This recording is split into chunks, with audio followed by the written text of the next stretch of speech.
Hugely, hugely. We've found lots of parents that have a very difficult relationship with food because of the way they were introduced to solids when they were babies. They often decide to use baby led weaning because they don't want to have the same problems they don't want their babies to have the same problems. And yeah, if you've got an emotional relationship with food and you have chocolate every time you're sad, or you think you've had a hard day, so you have a big ice cream or something, you have to try not to pass those on to your child. So for example, we don't need to say, if you eat your vegetables you can have some dessert. This is making the dessert more desirable and the vegetables less desirable. We have this idea that children don't want to eat healthy food. They do, but we make them more likely not to want to eat it if we introduce these sort of bribes and rewards. We need to take all that away and let it just be about eating. Yeah. The only emotion should be enjoyment. It shouldn't be pressure to eat, or persuasion, or feeling guilty if you eat one thing and not another thing. It should just be enjoyment. And you don't need to praise your child either. You don't need to say, well done, you've eaten whatever it is, because why wouldn't he? You don't praise your partner when he eats his vegetables, so why do you need to praise your baby?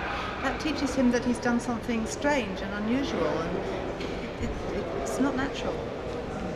And I know it's really difficult because most mums have been told to clean their plates when they were children. They've been told to eat everything up, one more spoonful, and it's very hard if you're a mum not to do the same thing. You have to even now my daughter's 12, and I have to remember when she leaves half a plate full of food, she's had enough. It's none of my business. It's not my business. But it's hard if you've been brought up a different way.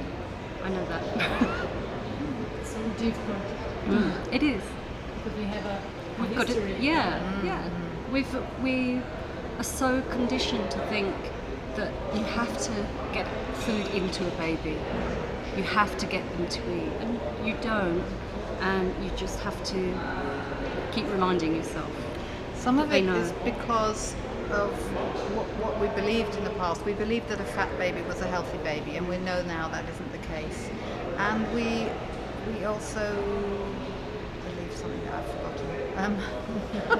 Sorry, I don't know what I was going to say there. There was another point.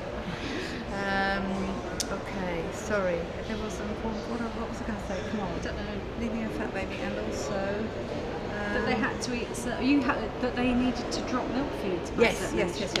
Okay, so part of the problem is that in the past we thought a fat baby was a healthy baby, and now we know that isn't the case. And we also didn't understand the value of breast milk and formula if breast milk is not available. But that is a complete food for at least 6 months and beyond, and all babies need on top of that is a very small amount of other foods. The chance to taste other foods and just have very small amounts, mainly of iron and zinc. Iron and zinc are not in big quantities. So the chance to hold a piece of meat and suck it, they'll get a lot of iron that way. So they don't need quantity, they need experience and a range of foods to try. The thing to remember as well about trying to get food into your baby is that some mashed up carrot or mango hasn't got the same nutrition as breast milk or formula.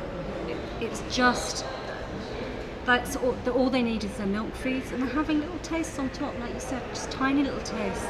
So if you give them too much solid food, all you're doing is filling up their tummy with something less nutritious. Yeah, And then they take less breast milk. And then they take less breast milk. Yeah, so what you're doing is giving them something less healthy, less nutritious. They know what they need.